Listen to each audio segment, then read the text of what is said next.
তাহলে অবশ্যই তার সাথে আলোচনা করে আমরা দেশকে এগিয়ে নিয়ে যেতে চাই।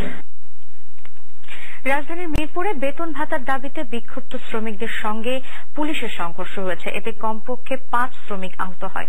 পরিস্থিতি নিয়ন্ত্রণে আনতে পুলিশ বেশ কয়েক রাউন্ড টিয়ারশেল ও শটগানের গুলি ছোড়ে। পরে স্থানীয় সাংসদ ইলিয়াস উদ্দিন মোল্লা ঘটনাস্থলে এসে পরিস্থিতি নিয়ন্ত্রণে আনেন। মাসুদ মোস্তাহিদের রিপোর্ট। শনিবার সকাল 9:30টায় সফটেক্স গার্মেন্টসের শত শত শ্রমিক বেতন ভাতার দাবিতে মিরপুর 12 নম্বর থেকে 10 নম্বর সেক্টর পর্যন্ত মূল সড়ক অবরোধ করে বিক্ষোভ চালায়। পুলিশ শ্রমিকদের সরিয়ে দিতে চাইলে শুরু হয় ধাওয়া, পাল্টা ধাওয়া ও ইটপাটকেল নিক্ষেপ। পরিস্থিতি নিয়ন্ত্রণে কয়েক রাউন্ড টিয়ার শেল ও শটগানের গুলি ছুড়ে পুলিশ। আহত হয় কমপক্ষে 5 জন শ্রমিক।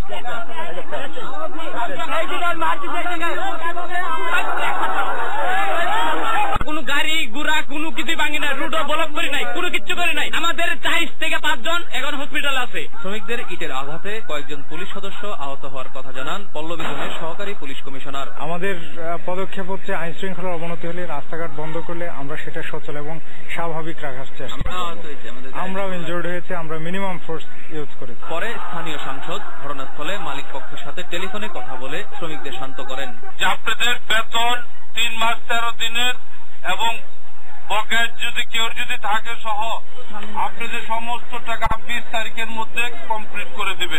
গার্মেন্টস বন্ধ করে দেয়ায় শ্রম আইন অনুযায়ী 3 মাসের বেতন ভাতা এবং বকেয়া বেতনের দাবিতে গেল শুক্রবার থেকেই বিক্ষোভ করেন শ্রমিকরা। মাসুদ মোস্তাহিদ, আরটিভি, ঢাকা।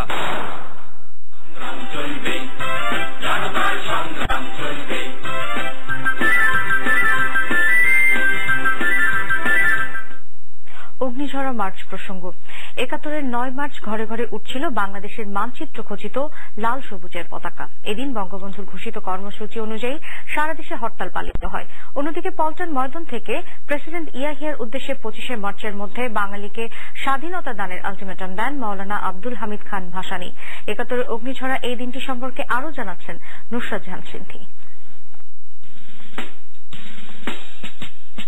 9 মার্চ 1971 এদিন মিছিল ও সমাবেশে উত্তাল ছিল ঢাকা মহানগরী। শেখ মুজিবুর রহমানের আহ্বানে সর্বাত্মক অসহযোগে স্তব্ধ হয়ে পড়েছিল গোটা প্রশাসন। স্বাধিকার আন্দোলনের কর্মসূচি অনুযায়ী সচিবালয়, বিভিন্ন সরকারি বেসরকারি অফিস, হাইকোর্ট, জেলা কোর্ট সহ বিভিন্ন অফিস আদালতে হরতাল পালন করা হয়। এদিন সকালে ন্যাপ প্রধান মুসলিম জননেতা মাওলানা আব্দুল হামিদ খান ভাসানী আওয়ামী লীগ এবং ন্যাপ নেতাদের নিয়ে বৈঠকে বসেন, যেখান থেকে জাতীয় সরকার গঠনের জন্য বঙ্গবন্ধুর প্রতি আহ্বান জানানো হয়। বিকেলে পল্টন ময়দানের জনসভায় মাওলানা ভাসানী প্রেসিডেন্ট ইয়াহিয়া খানকে 25 মার্চের মধ্যে 7 কোটি বাঙালিকে স্বাধীনতা দানের আলটিমেটাম দেন।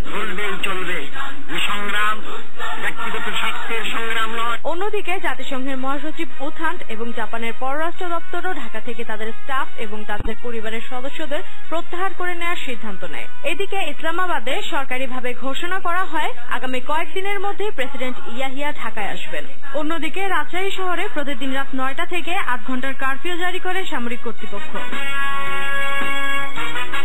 এই সময় জামায়াতে ইসলামীর প্রাদেশিক আমির গোলাম আজম এক বিবৃতিতে দেশকে চরম বিপর্যয় থেকে রক্ষার জন্য সামরিক শাসক ইয়াহিয়ার প্রতি আহ্বান জানান। অন্যদিকে বঙ্গবন্ধুর নির্দেশে ঢাকা হাইকোর্টের বিচারপতিরা নবনিযুক্ত গভর্নর টিক্কা খানের শপথ অনুষ্ঠান পরিচালনা না করার সিদ্ধান্ত নেন।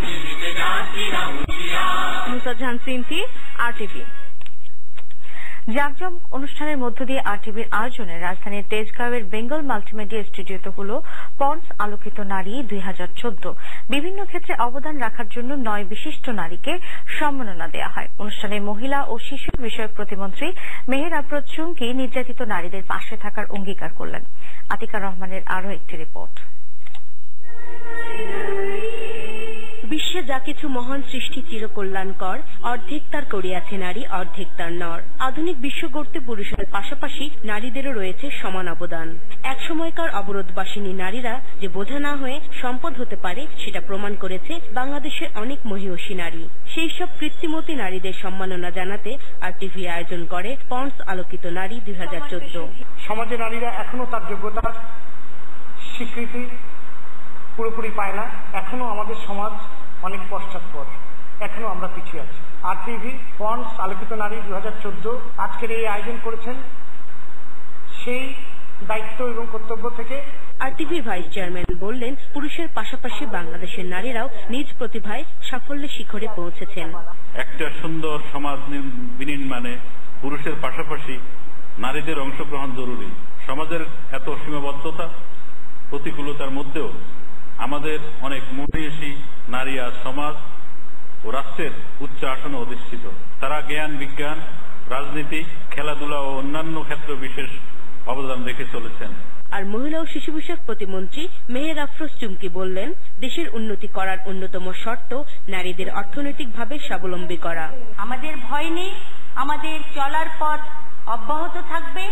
যে অন্ধকার পথ ছিল নারীর, সেখানে আমরা আলো দেখতে পাচ্ছি, কিন্তু তারপরেও যে চ্যালেঞ্জগুলো আছে সেগুলো আমরা ইনশাল্লাহ মোকাবিলা করব সবাইকে সাথে নিয়ে। আর সেক্ষেত্রে মিডিয়ার একটা বিশাল ভূমিকা আছে বলে আমরা মনে করি। অনুষ্ঠানে বিভিন্ন ক্ষেত্রে অবদানের স্বীকৃতি স্বরূপ সম্মাননা জানানো হয় শিক্ষা সংগঠক রাশেদা কে চৌধুরী, সঙ্গীত শিল্পী ফেরদৌসী রহমান, সাহিত্যিক বেগম মুস্তারি শাফি, অভিনেত্রী সারা বেগম কবরী, ফটো সাংবাদিক সাইদা খানম, সমাজসেবক ভেলোরি টেইলর, অভিনেত্রী শিমুল ইউসুফ, ক্রীড়াবিদ রানী হামিদ ও নারী উদ্যোক্তা কানিস আলমাস খানকে। আমার এখানে আসার পেছনে আমি যাদের সাথে কাজ করি, সেই গ্রামে গঞ্জের সমস্ত নারী পুরুষ, তাদের জন্য কাজ করি। প্রতিটি নারী, যে নারীটি ধান ভানেন, যে নারীটি রিক্সা চালকের স্ত্রী, তার স্বামীরও কিন্তু অনেক সহযোগিতা দরকার তার ওইটুকু কাজ করার জন্য। কিন্তু আমি এইটা নিচ্ছি, তার বিষয়টার জন্য না, আমি নিচ্ছি আমাদের প্রতিবন্ধী নারী। সম্মাননা জানানোর পাশাপাশি বিশ্বের মহিষী নারীদের জীবনগাথা তুলে ধরা হয়। সঙ্গীত ও নৃত্য পরিবেশন করেন জনপ্রিয় শিল্পীরা। অনুষ্ঠানের সহযোগী প্রতিষ্ঠান ন্যাশনাল লাইফ ইন্স্যুরেন্স লিমিটেড। সম্মাননা অনুষ্ঠানে উপস্থিত ছিলেন রাজনীতিবিদ, সাংস্কৃতিক ব্যক্তিত্ব, নারী নেতৃত্ব সহ দেশের বিশিষ্ট নাগরিকরা। দীর্ঘ সময় ধরে তারা। আতিকা রহমান, আরটিভি, ঢাকা।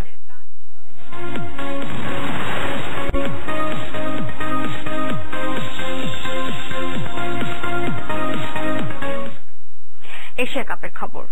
লাহিরু থিরিমানের সেঞ্চুরিতে এশিয়া কাপের ফাইনালে পাকিস্তানকে 5 উইকেটে হারিয়ে পঞ্চমবারের মতো শিরোপা জিতল এবারের আসরে অপরাজিত চ্যাম্পিয়ন শ্রীলঙ্কা। টস জিতে ব্যাটে নেমে 5 উইকেটের বিনিময়ে পাকিস্তান সংগ্রহ করে 207 রান। জয়ের জন্য 261 রানের লক্ষ্যে খেলতে নেমে 5 উইকেট হারিয়ে জয়ের বন্দরে নোঙর ফেলে লঙ্কানরা। ম্যাচ সেরা লাসিথ মালিঙ্গা আর সিরিজ সেরা লাহিরু থিরিমানে। মহিবুর রহমান হিলালের রিপোর্ট। এই উল্লাস, এই উদযাপন এশিয়া কাপ জয়। এই মাতোয়ারা গেলবারের চ্যাম্পিয়নদের হারিয়ে পঞ্চমবারের মতো এশিয়া কাপ নিজেদের করে নেয়। জয়ের জন্য 261 রানের লক্ষ্যে খেলতে নেমে উদ্বোধনী জুটিতে 56 রান এনে দিয়ে আজমলের টানা 2 বলে ড্রেসিং রুমে কুশল পেরেরা ও কুমার সাঙ্গাকারা।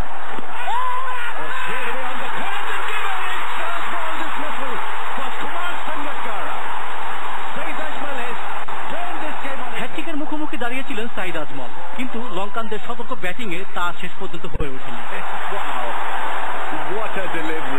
তৃতীয় উইকেটে মাহেলার 75 ও 101 রানের ইনিংস খেলে দলকে জয়ের সুবাস পাইয়ে দেন Lahiru থিরিমান।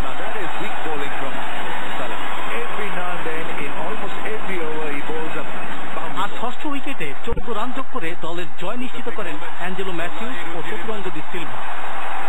In a fight and in a run chase to score a match-winning 100. Very, very well played. এর আগে বলে নেমে নিজের প্রথম স্পেলে রীতিমতো ধ্বংসযজ্ঞ চালিয়েছেন লাসিথ মালিঙ্গা। টানা 3 ওভারে বলের গোলা ছুড়ে বিধ্বস্ত করেছেন ওপেনার শারজিল খান ও আহমেদ শেহজাদকে।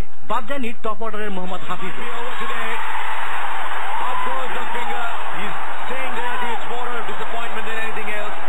চতুর্থ উইকেটে দলের লাগাম টেনে ধরেন মিসবা ও ফাওয়াদ। দুজনই দলকে এনে দেন 122 রানের সংগ্রহ। তবে 37তম ওভারের বিধ্বংসী মালিঙ্গার বলটি লং অনে তুলে দিলে তা তালুবন্দী করেন কুশল পেরেরা। আর অন্য প্রান্ত ধরে রাখেন ফাওয়াদ। 126 বল খেলে তুলে নেন ওয়ানডে ক্যারিয়ারের প্রথম সেঞ্চুরি। এরপর ওমর আকমল ও ফাওয়াদ আলমের 115 রানের অপরাজিত পার্টনারশিপে শেষ হয় পাক ইনিংস। মালিঙ্গার কাছে আত্মসমর্পণের আগে 59 যোগ হয় ওমর আকমলের ব্যাট থেকে, আর দল পায় 5 উইকেটে 260 রানের সংগ্রহ।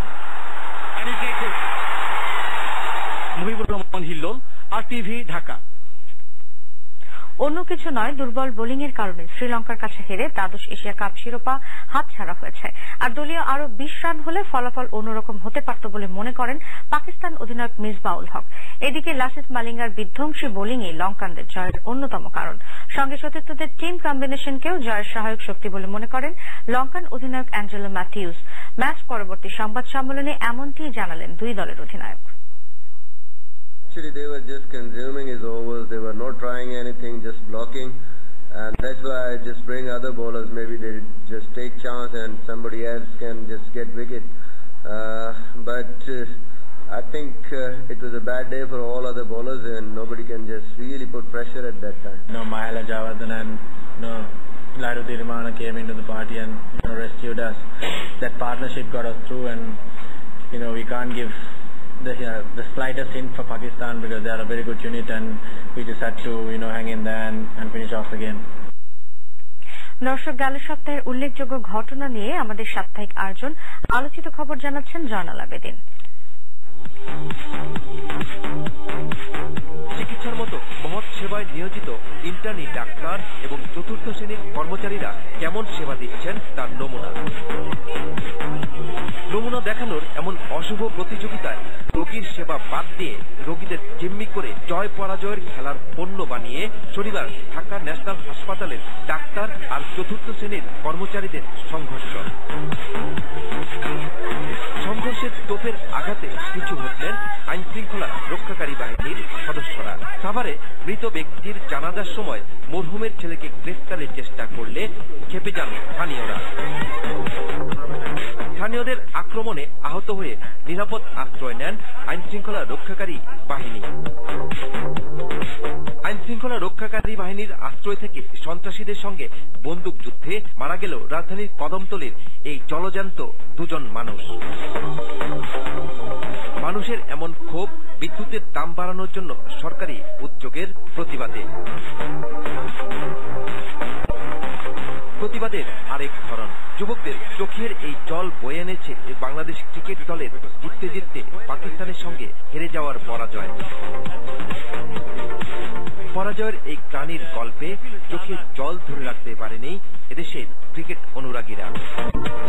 জয়নাল আবেদিন, RTV ঢাকা।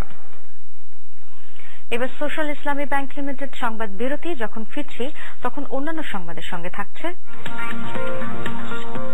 বগুড়ার আদমদীঘিতে ফের সুড়ঙ্গ করে সোনালী ব্যাংকের ভল্ট থেকে টাকা লুট, 2 প্রহরী সহ 4 জনকে আটক।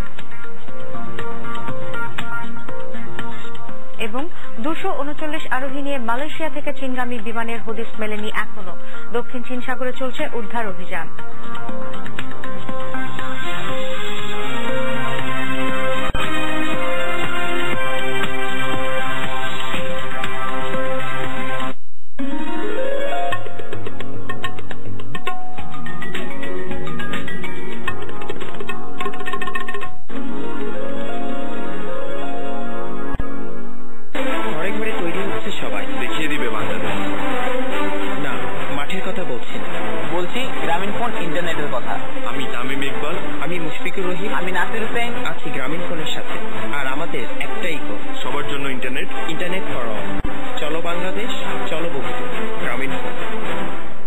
আপনার প্রিয় চ্যানেল RTV সরাসরি অ্যান্ড্রয়েড মোবাইল ফোনে দেখতে মোবাইল থেকে ভিজিট করুন play.google.com এবং সার্চ বক্সে টাইপ করুন দেশ IPTV। ইনস্টল করে উপভোগ করুন আপনার প্রিয় অনুষ্ঠানগুলো সরাসরি।